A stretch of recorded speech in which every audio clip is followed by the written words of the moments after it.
Hello, everyone. I'm Corey Hobbs, and I'm here with Product School to give you another free online session. Today, we'll be talking about building a moat for your business with an ecosystem or marketplace. Again, I am Corey Hobbs, Senior Product Manager at Adobe. So first, I just want to give a little bit about myself. I'm from Bakersfield, California, currently live in Brooklyn, New York, studied engineering in college.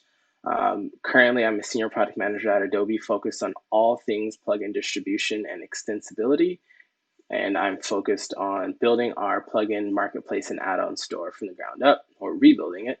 Prior to this, I worked at GitHub for roughly 3.5 years between program management and product management, also focused on marketplaces and ecosystems, helping build the GitHub Marketplace from scratch, launching 2017. You'll hear more about that later.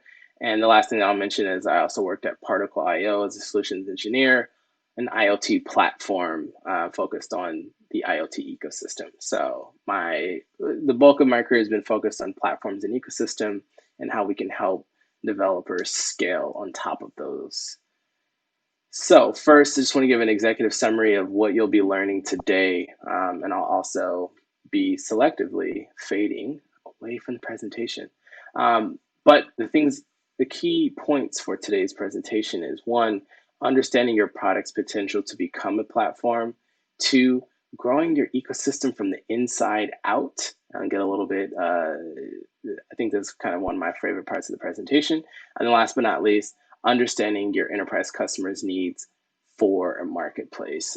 There are a number of different questions and reasons why you'll get to this if you do, or if you have to. And that's one kind of give a little bit of learnings and what I've seen and discovered over time. So without further ado, I'll give you a little bit of history to GitHub Marketplace, which I helped launch with a team, with an excellent team back in 2017. And the goal here was to expand GitHub's reach while utilizing and fostering our integration ecosystem. We already had a really, really good API, really, really good set of developer documentation. And we were just trying to figure out, without monetizing the API, how can we add more value for our customers and ourselves across the platform. The GitHub Marketplace helped our partners grow their customer base, and also helped a large number of our partners raise north of $50 million in venture capital. And last but not least, also encourage our enterprise customers to learn best of breed as it relates to tooling, attaching onto GitHub and GitHub Enterprise versus the more traditional suite of tools where a lot of our competitors love to build a suite of tools, package it all up, and sell it to you as one offering, where we believe relying on your platform or ecosystem is also a great path forward. And why was this important? It created a framework internally for launching new products via cross-team collaboration. This is one of GitHub's first large-scale projects where almost every aspect of the company was involved in making sure this was a success in launching. It also became the backbone of a ton of new products that are out today. GitHub Sponsors is a very popular project that GitHub still runs. GitHub Actions, which is growing like wildfire. GitHub Package Registry, which is also out. And additionally, the GitHub Learning Lab, which is a really great way to learn more about GitHub and the inner workings of Git. And the GitHub Marketplace helps set up a lot of those projects. And last but not least, it created a significant amount of deal flow for our corporate development team to acquire new companies. As you may have been watching online, GitHub has made their fair share of acquisitions over the past 24 months. So with that said, is it a product or is it a platform? And this is a question that you should be asking yourself as you're going through this exercise of trying to figure out if you need to truly rely on your ecosystem, if there is one there, or if you need, and beyond that, if that ecosystem needs to evolve into a marketplace, which we'll get into later. But is it a product or is it a platform? And the one thing that I'll note here, and you'll see by the examples, is that it actually can be both. And a great example of a product and a platform existing in one is Slack. It's a great product. It's also a great platform. There are a ton of applications and integrations that work natively on and within Slack for Slack to be able to become a product and a platform. On one side, you have great products like Google Photos and Photoshop and Robinhood and Glitch. And on the other side, you have great platforms like Stripe and Facebook, Shopify, and GitHub. The one thing here, and I'll get to on the next slide, I want to give it away, is products are really focused on customers and consumers, whereas platforms are focused on builders, developers, and creators. Obviously, we can see how Slack is perfectly wedged in the middle of these two worlds. So just really getting a little bit deeper here on product versus platform. Again, product is designed keeping only the consumers in mind, most of the time only the consumers in mind, as one primary revenue stream. It is built atop of a platform for the most part. It's a solution-based, it is solution-based based on proprietary aspects of your business. It's also driven through sales and marketing, whereas a platform is an ecosystem focused on interactions between users and third parties. It has an opportunity for multi-channel revenue streams. It houses mini products. It provides access to proprietary aspects of your business. And it's largely driven through APIs and documentation. The key difference here is products are solution-based and it's pulling from the proprietary aspects of your business, where again, the platform is providing access to those proprietary aspects of your business. So you don't actually have to build a new thing, whereas you can just provide access to that new service that lives within. And just again, just going a little bit deeper here, right?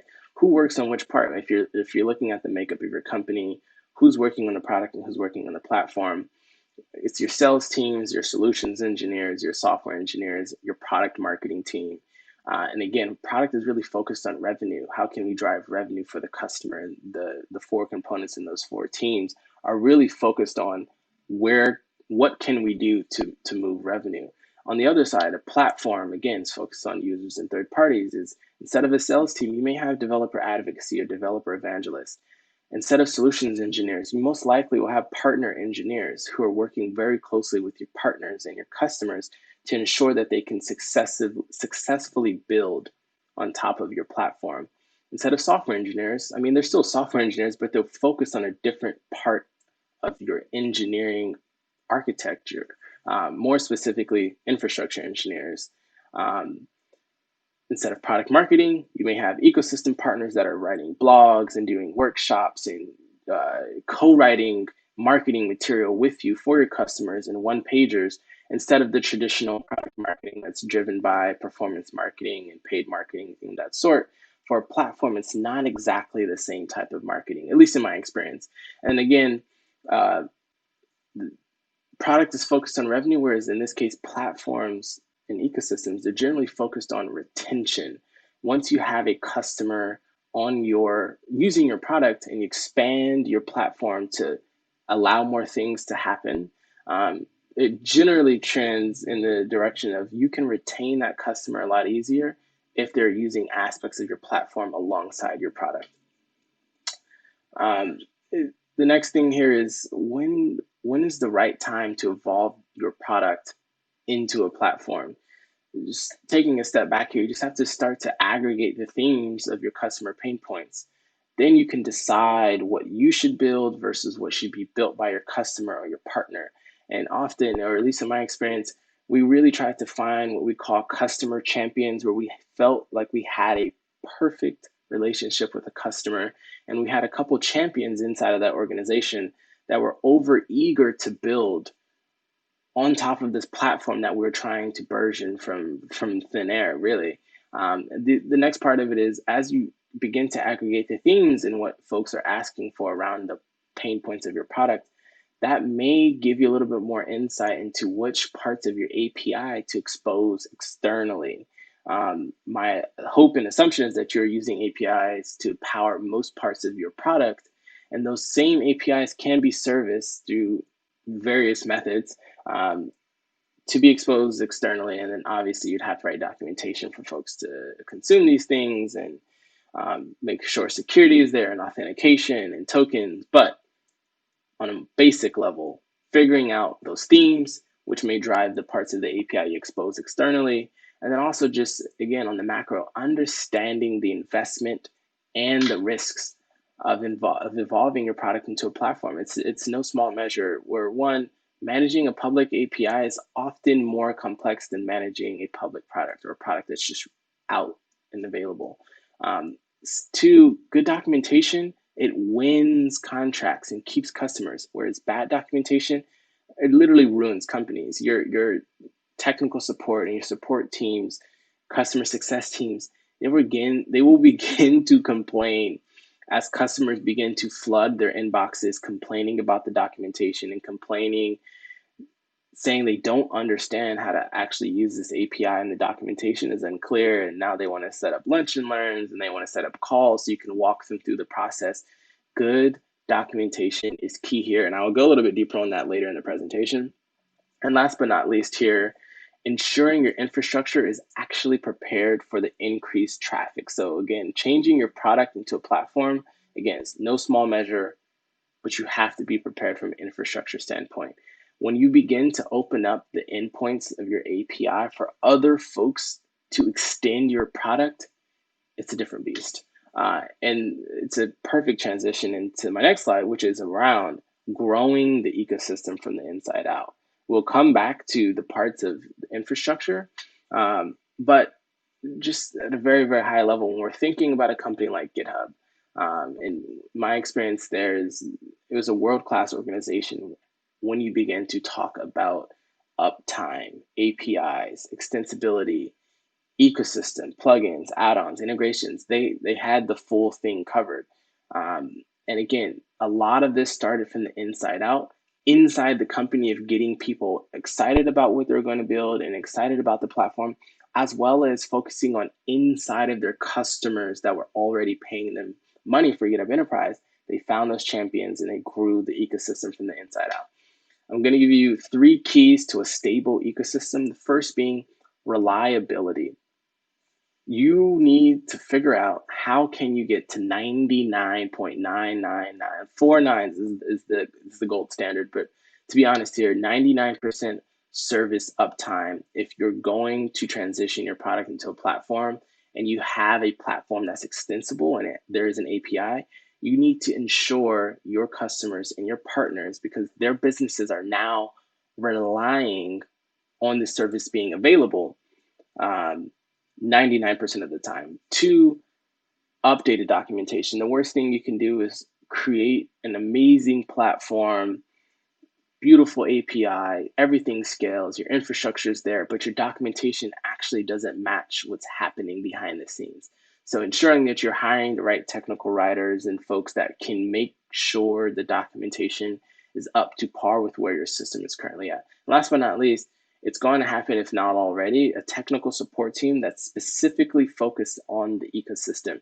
This currently exists at Adobe for our ecosystem partners, and this also existed at GitHub during my time there. You need a technical support team that can focus on the ecosystem. Second key here is scalability. Your API needs to be extensible. You need to figure out how you can support a multi-region cloud. There will be a lot of customers and partners that are in different parts of the world that are completely different from where your company may be based. Let's say your company is based in San Jose, California, but you have partners in Germany and Switzerland, Australia, and Japan and China. They have different legal frameworks and requirements from their governments where they can't use certain parts of your cloud or the API if the data is sitting in a specific country. So you have to figure out, how can we get this service in our infrastructure to support a multi-region cloud or multi-pop or multi-tenant? And the other part of it here is ensuring, I don't want to get too technical, but ensuring that you have a load balanced service. Being load balanced means you are anticipating success. Just because you may pick up 5 to 10 partners a week, and let's say you have a marketplace and let's say 20 new add-ons are being added to your store every single week, and you can start to predict, you will never know that one day when AWS or Salesforce or Heroku or Microsoft or just the right partner finds your service, next thing you know, you have 1 million new requests every single hour because they were on the front page of New York Times or TechCrunch. And now their service, their product is relying on your platform to scale. If you aren't load balanced and you aren't multi-region and it's not extensible and you don't have the 99% uptime, it's going to be trouble. I've seen it firsthand, and trust me, I've learned my lesson. And Again, going back to documentation, write really good documentation to reduce the overhead cost of managing the API. Last section here of keys to a stable ecosystem or great ecosystem, really just thinking about profitability. There's a slide that's coming up and 4 or 5 slides around figuring out how you can sell this idea of a platform or ecosystem to your leadership team. The key thing here is really figure out the total addressable market, really figure out what does partner success look like. Does that mean revenue for your partners?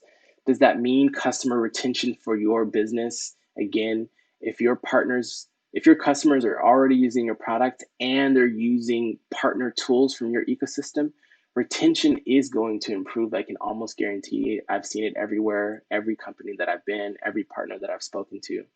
And the other thing to really understand here is the value of your ecosystem should at one point be far more valuable than your product.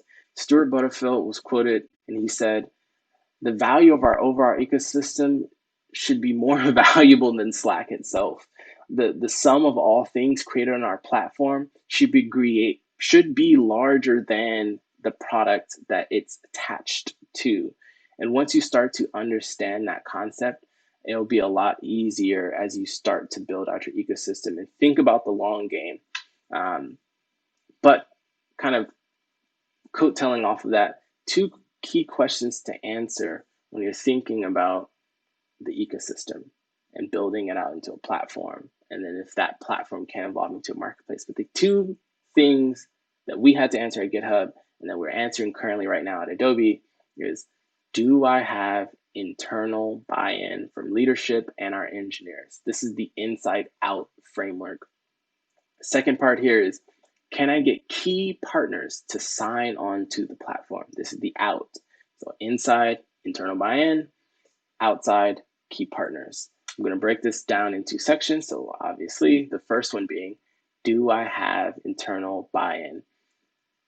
First, your executives or your boss or your boss's boss, depending on where you are in the org chart, please, please, please ensure that you have a very clear proposal or PPC deck, or whatever your company does to ensure that you have alignment through the decision chain and that leadership understands the value proposition of why you need to expand with an ecosystem and potentially why you need to turn that ecosystem into a proper marketplace. We'll get on that in a bit, but ask this question, make a checklist. I'll share some of my key questions that I ask as I'm starting to consider building a marketplace. But the first thing here is making sure you have support from your manager, your manager's manager, and kind of as far up the food chain, decision chain that you can. Second, core teams. This is the engineers part. If the engineers and the designers, theoretically, the ideal partner or builder or developer or creator that would, if they weren't at this company, they would be building on this platform. If the folks inside your company are not excited to build on this API or extend this API, you may be in trouble. The first, next to the value proposition, I don't want to say that's easy, but that's pretty straightforward. If you can just honestly speak to a couple key points and say your customers have requested this and you guys don't want to build it. But when we're talking about getting engineers and designers excited to build on your platform for a company they already spend 40 to 80 hours a week working on, this is a very, very critical component. And this is honestly a great opportunity for you to workshop the idea of expanding the platform and building a marketplace. Start with the people who are building it internally and say, hey, if you could build anything attached to our product, what would you build? And would you want to build it on this platform, or would you actually go somewhere else to build it and just have it lightly integrate into our service?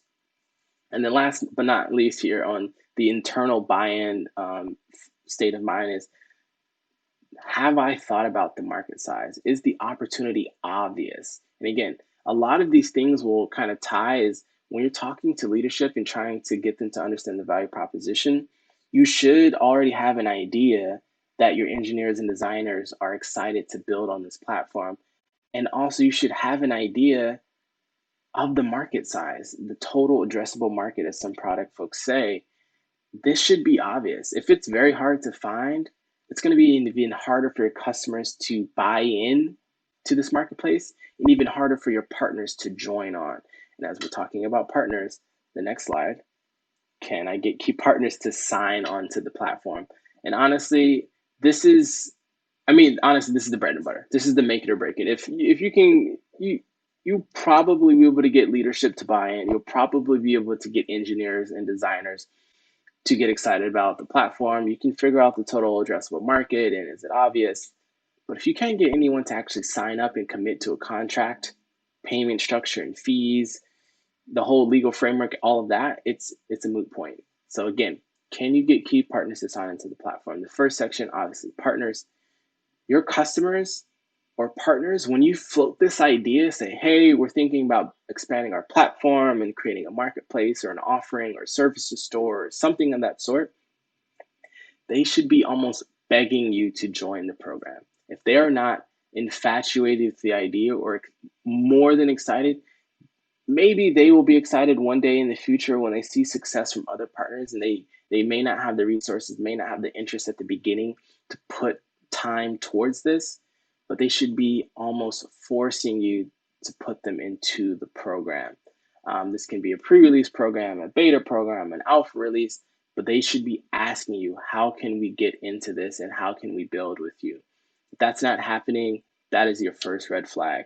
For me, we had a short list of key partners at GitHub and at Adobe that we're wanting and needing and interested in partnering with to sign on to our programs.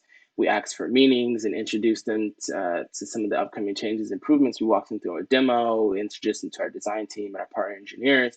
We got their feedback. And again, most of them were excited to join the program. There are obviously detractors and folks that say, hey, this isn't for us right now. Reach out to us in 6 months when we get better staffing or just a better idea of what's going to happen here.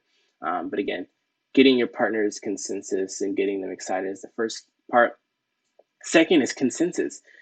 Do you have enough critical mass? Does your product or your platform actually have enough critical mass? Every product does not need to become a platform, and every platform or ecosystem does not need a marketplace. And I think the key difference here is understanding the critical mass or the consensus.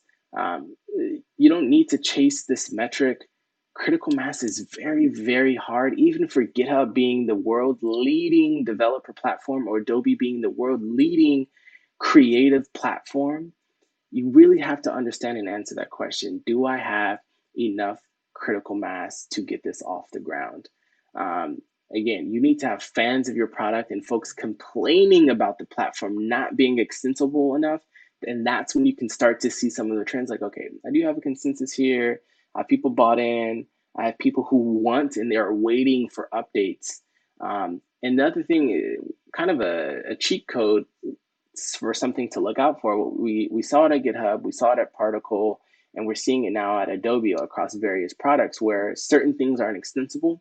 If people are not trying to hack your product to make it do more, you might not have critical mass. That's like one of the easiest ways where literally if people aren't trying to abuse your rate limits of the API, if they're not trying to create a Chrome or a Firefox extension, excuse me, to hack your product or some other way to hack your product, that might give you an idea like, oh, well, maybe this we need to keep building, we need to keep expanding on our product to ensure that folks see the value here. Last but not least, partners, they're excited, consensus, the market, the developers, your fans, they're like, yes, we need more of this. And the last question and the last frame of mine is, are you a market leader? There are a lot of, let's say you're a job listing platform, your job board creation platform. It's like, obviously there are market leaders in that category. A lot of people may think of Dice. A lot of people may think of oldmonster.com or Glassdoor or LinkedIn. If you're a smaller partner, that's fine, but you need to figure out what's your niche in the market. And in that market, are you the leader? If you're not, if you're number 2 or number 3, really understand, again, this is a product. We may expand it into an ecosystem. Can we get partners to be excited about this? Do you have the critical mass? Even if you get those first 2 sections solved, does it actually evolve into a marketplace? And more specifically, should it? It does. Every platform, again, it doesn't have to become a marketplace. And I want to be that. I want to be clear on that point. I think there are a lot of times where you get the traction, you get the consensus, folks are excited, and even customers, enterprise customers, they'll say, "Hey, we really want to pay for this thing, like XYZ. Here are all the variables. Can you guys just make this kind of an offering that we could just pay for once and make it into a marketplace?" I will say, really do your research on if you need to evolve your platform into a marketplace.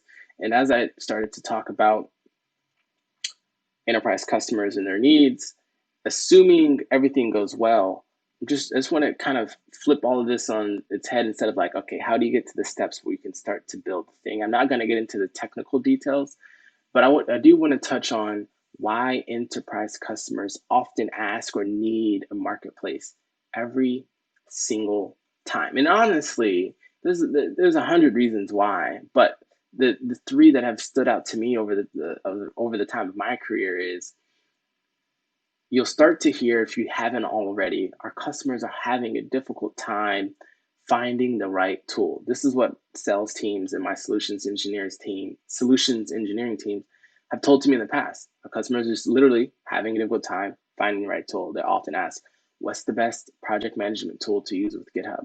What's the best continuous integration tool to use with GitHub? Oh, what's the best whiteboarding tool for Adobe XYZ product? Again, if you had a centralized place for your enterprise IT admins to go, a la a marketplace, then this question would be solved. The next thing is, if fast forwarding, and let's say you do have a marketplace, or right even before you had the marketplace, right before you built it, the customers often want to know, hey, I see that this partner, we did a couple searches and we reached out to a couple different vendors, and we just want to know, is this partner vetted and do they meet your GRC requirements? GRC generally means global risk and compliance.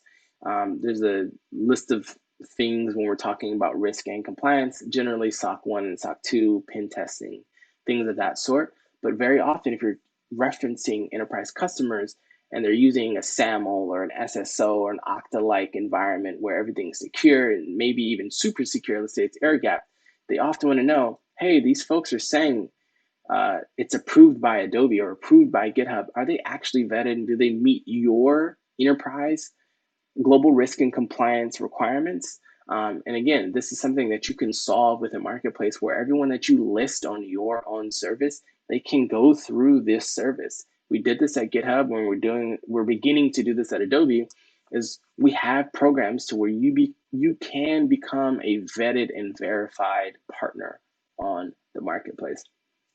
And last but not least here, enterprise procurement teams. And I think this is probably next to the first one around finding the right tool, because we all know if you have the right tools in your tool belt when you're building a product or running a company, it can truly change your life.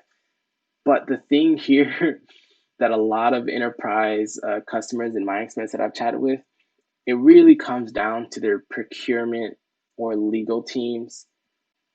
Enterprise procurement teams have a headache when it comes to multiple contracts with one deal. Let's say you're Acme Incorporated, you're selling an enterprise offering, you're selling it to, I'm looking at Perel on my desk, hand sanitizer company, you're selling it to Perel. Perel's buying your service, and next thing you know, they're like, oh, can we also bundle these 5 other ecosystem tools in the same deal? With a marketplace, that's pretty straightforward. Without a marketplace, their procurement team, they want to buy 1,000 seats of your service. They want to buy 1,000 seats of the first partner service, maybe 800 seats of the second, so on and so forth, so on and so forth. That truly muddies the deal, and it will literally prolong your deal time or your time to close on that deal significantly. We saw that when we were able to offer invoice billing in an automated way to bundle the deal together, where we collected all money on behalf of all partners, and we had our own legal and payment structure settled with our partners in advance because they joined our marketplace. Procurement teams loved it, and we truly solved the issues they were facing. I'm gonna come back to this point, but one thing that I wanted to just bring up, because you may think, oh, this all sounds, hopefully you're saying this sounds good. Yeah, we've been hearing the same things. The key thing here again is why now? And this is the global 5,000 foot now. Just generally, platforms are mobilizing towards marketplaces and unifying experiences. Customers have truly evolved to expect add-ons and integrations to be a core part of the experience. I often say to folks, imagine the iPhone without a single app store or any applications. I'm very hesitant to say that it wouldn't be the same phone. It wouldn't be the same experience. If you think of any great platform or any great tool, it's truly great because of the things you can add to that experience. And then last but not least, maybe you're already doing an overhaul to your API or your development platform, or you're thinking about an ecosystem, or you're thinking about how to do integrations or expand your partner network. Now is the time, and especially given the state of the world that we are in with COVID-19, there are a ton of articles. You can Google this. TechCrunch put one out, MIT put one out, I think Forbes put one out as well. But platforms are truly the future, and it gives businesses a way to differentiate themselves. Instead of selling only your point product, you can sell that point product and a best of breed or a suite of offerings. But those suite of offerings are things that you didn't have to build yourself.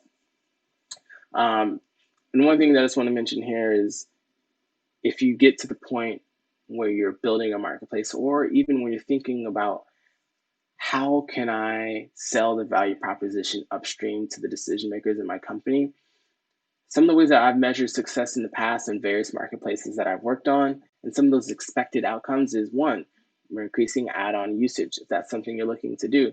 Two, we're increasing add-on creation. Obviously, if your platform is great, more people will create things on there, so that add-on creation will naturally go up.